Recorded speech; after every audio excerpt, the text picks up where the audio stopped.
मत्ती की किताब उसका 27 अध्याय उसके पहले पद से। जब भोर हुई तो सब प्रधान याजकों और लोगों की पुरनियों ने यीशु को मार डालने की सम्मति की। उन्होंने उसे बांधा और ले जाकर पिलातुस हाकिम के हाथ में सौंप दिया। जब उसके पकड़वाने वाले यहूदा ने देखा कि वह दोषी ठहराया गया है तो वह पछताया और वे 30 चांदी के सिक्के प्रधान याजकों और पुरनियों के पास फेर लाया और कहा, मैंने निर्दोष को घात के लिए पकड़वा कर पाप किया है। उन्होंने कहा, हमें क्या, तू ही जान। तब वह उन सिक्कों को मंदिर में फेंक कर चला गया और जाकर अपने आप को फांसी दी। प्रधान याजकों ने उन सिक्कों को लेकर कहा, इन्हें भंडार में रखना उचित नहीं, क्योंकि यह लहू का दाम है। अतः उन्होंने सम्मति करके उन सिक्कों से परदेशियों के गाड़े जाने के लिए कुम्हार का खेत मोल ले लिया। इस कारण वह खेत आज तक लहू का खेत कहलाता है। तब जो वचन यिर्मयाह भविष्यद्वक्ता के द्वारा कहा गया था वह पूरा हुआ। उन्होंने वे 30 सिक्के अर्थात उस ठहराए हुए मूल्य को जिसे इज़राइलियों के संतानों में से कितनों ने ठहराया था ले लिया, और जैसे प्रभु ने मुझे आज्ञा दी थी वैसे ही उन्हें कुम्हार के खेत के मूल्य में दे दिया। जब यीशु हाकिम के सामने खड़ा था तो हाकिम ने उससे पूछा, क्या तू यहूदियों का राजा है? यीशु ने उससे कहा, तू आप ही कह रहा है। जब प्रधान याजक और पुरनिये उस पर दोष लगा रहे थे तो उसने कुछ उत्तर नहीं दिया। इस पर पिलातुस ने उससे कहा, क्या तू नहीं सुनता कि ये तेरे विरोध में कितनी गवाहियां दे रहे हैं? परंतु उसने उसको एक बात का भी उत्तर नहीं दिया। यहाँ तक कि हाकिम को बड़ा आश्चर्य हुआ। हाकिम की यह रीति थी कि उस पर्व में लोगों के लिए किसी एक बंदे को जिसे वे चाहते थे छोड़ देता था।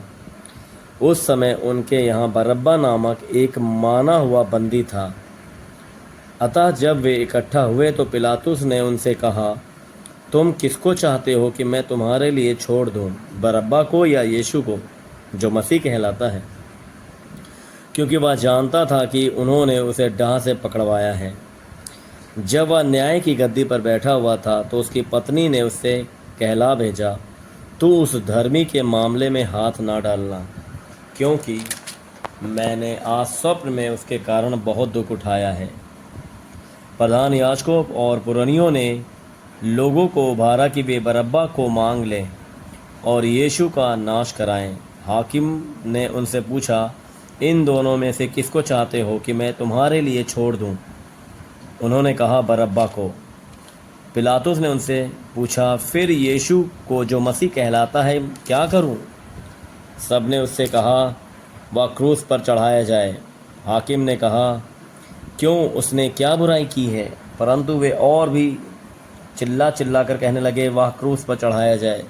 जब पिलातुस ने देखा कि कुछ बन नहीं पड़ता परंतु इसके विपरीत हुल्लड़ बढ़ता जाता है, तो उसने पानी लेकर भीड़ के सामने अपने हाथ धोए और कहा, मैं इस धर्मी के लहू से निर्दोष हूँ, तुम ही जानो। सब लोगों ने उत्तर दिया, इसका लहू हम पर और हमारी संतान पर हो। इस पर उसने बरअब्बा को उनके लिए छोड़ दिया और यीशु को कोड़े लगवाकर सौंप दिया कि क्रूस पर चढ़ाया जाए। तब हाकिम के सिपाहियों ने यीशु को किले में ले जाकर सारी पलटन उसके चारों ओर इकट्ठी की और उसके कपड़े उतार कर उसे लाल रंग का बागा पहनाया और कांटों का मुकुट गूंथ कर उसके सिर पर रखा और उसके दाहिने हाथ में सरकंडा दिया और उसके आगे घुटने टेक कर उसे ठट्ठों में उड़ाने लगे और कहा, हे यहूदियों के राजा, नमस्कार, और उस पर थूका और वही सरकंडा लेकर उसके सिर पर मारने लगे। जब वे उसका ठट्ठा कर चुके तो वह बागा उस पर से उतार कर फिर उसी के कपड़े उसे पहनाए और क्रूस पर चढ़ाने के लिए ले चले। बाहर जाते हुए उन्हें शमौन नामक एक कुरैनी मनुष्य मिला। उन्होंने उसे बेगार में पकड़ा कि उसका क्रूस उठाकर ले चले। उस स्थान पर जो गुलगुता गुलगुता अर्थात खोपड़ी का स्थान कहलाता है पहुंचकर उन्होंने पित्त मिलाया हुआ दाखरस उसे पीने को दिया, परंतु उसने चख कर पीना ना चाहा।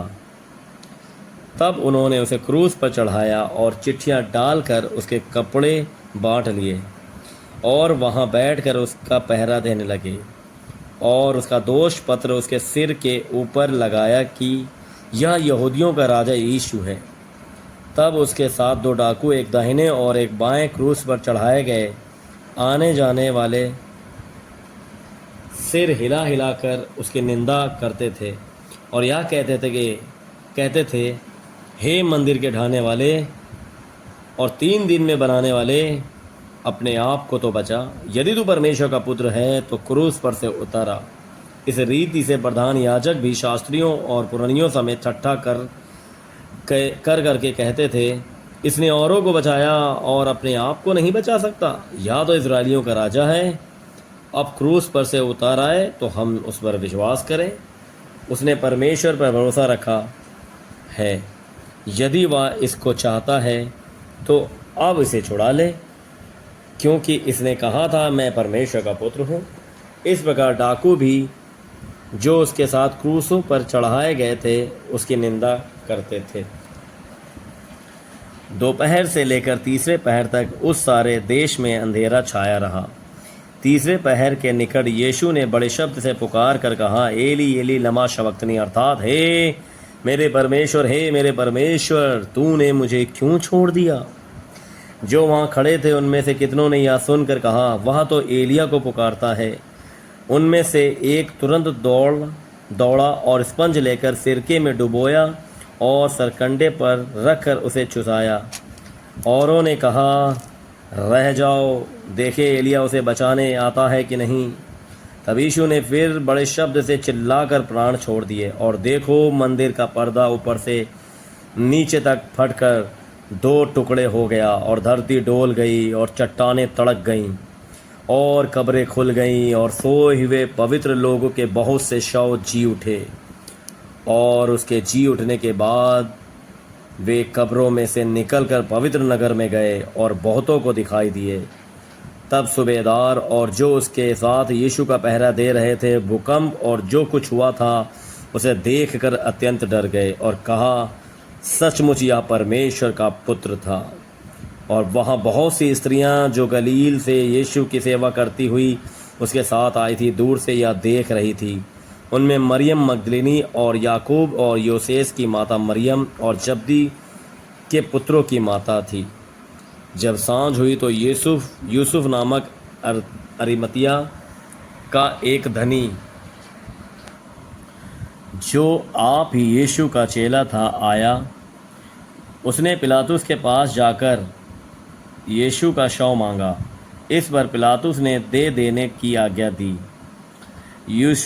यूसुफ ने शव लिया, उसे उज्ज्वल चादर में लपेटा और उसे अपनी नई कब्र में रखा जो उसने चट्टान में खुदवाई थी, और कब्र के द्वार पर बड़ा सा पत्थर लुढ़काकर चला गया। मरियम मगदलिनी और दूसरी मरियम वहाँ कब्र के सामने बैठी थी। दूसरे दिन जो तैयारी के दिन के बाद का दिन था, प्रधान याजकों और फरीसियों ने पिलातुस के पास इकट्ठे होकर कहा, हे महाराज, हमें स्मरण है कि उस भरमाने वाले ने जब वह जीवित था कहा था, मैं 3 दिन के बाद जी उठूँगा। अतः आज्ञा दे कि तीसरे दिन तक कब्र की रखवाली की जाए, ऐसा ना हो कि उसके चेले आकर उसे चुरा ले जाएं और लोगों से कहने लगे, वह मरे हुओं में से जी उठा है। तब पिछला धोखा पहले से भी बुरा होगा। पिलातुस ने उनसे कहा, तुम्हारे पास पहरुए तो हैं, जाओ अपनी समझ के अनुसार रखवाली करो। अतः वे पहरुओं को साथ लेकर गए और पत्थर पर मोहर लगाकर कब्र की रखवाली की। सब्त के दिन के बाद सप्ताह के पहले दिन पौ फटते ही मरियम मगदलिनी और दूसरी मरियम कब्र को देखने गईं।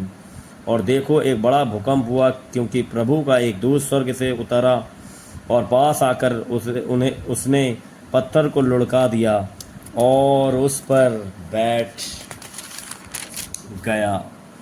उसका रूप बिजली का सा और उसका वस्त्र पाले के समान उजला था।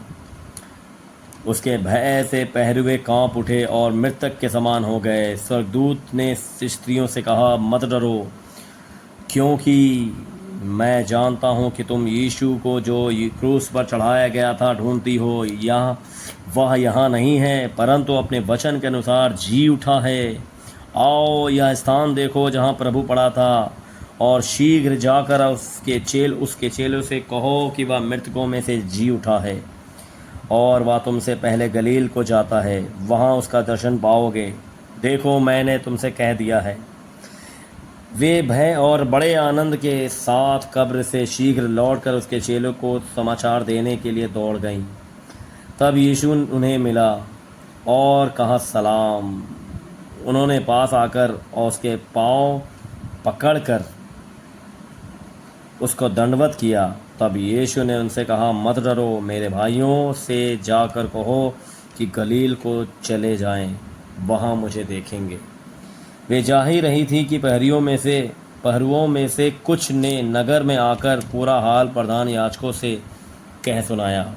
तब उन्होंने पुरनियों के साथ इकट्ठे होकर सम्मति की और सिपाहियों को बहुत चांदी देकर कहा, या कहना कि रात को जब हम सो रहे थे तो उसके चेले आकर उसे चुरा ले गए, और यदि यह बात हाकिम के कान तक पहुंचेगी तो हम उसे समझ लेंगे और तुम्हें जोखिम से बचा लेंगे।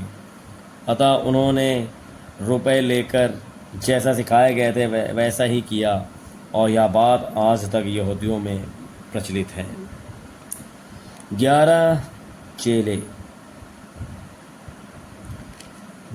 चेले गलील में उस पहाड़ पर गए जिसे यीशु ने उन्हें बताया था। उन्होंने उसके दर्शन पाकर उसे प्रणाम किया, पर किसी किसी को संदेह हुआ। यीशु ने उनके पास आकर कहा, स्वर्ग और पृथ्वी का सारा अधिकार मुझे दिया गया है, इसलिए तुम जाओ, सब जातियों के लोगों को चेला बनाओ और उन्हें पिता और पुत्र और पवित्र आत्मा के नाम से बपतिस्मा दो, और उन्हें सब बातें जो मैंने तुम्हें आज्ञा दी हैं मानना सिखाओ। और देखो, मैं जगत के अंत तक सदा तुम्हारे संग हूँ। आमीन।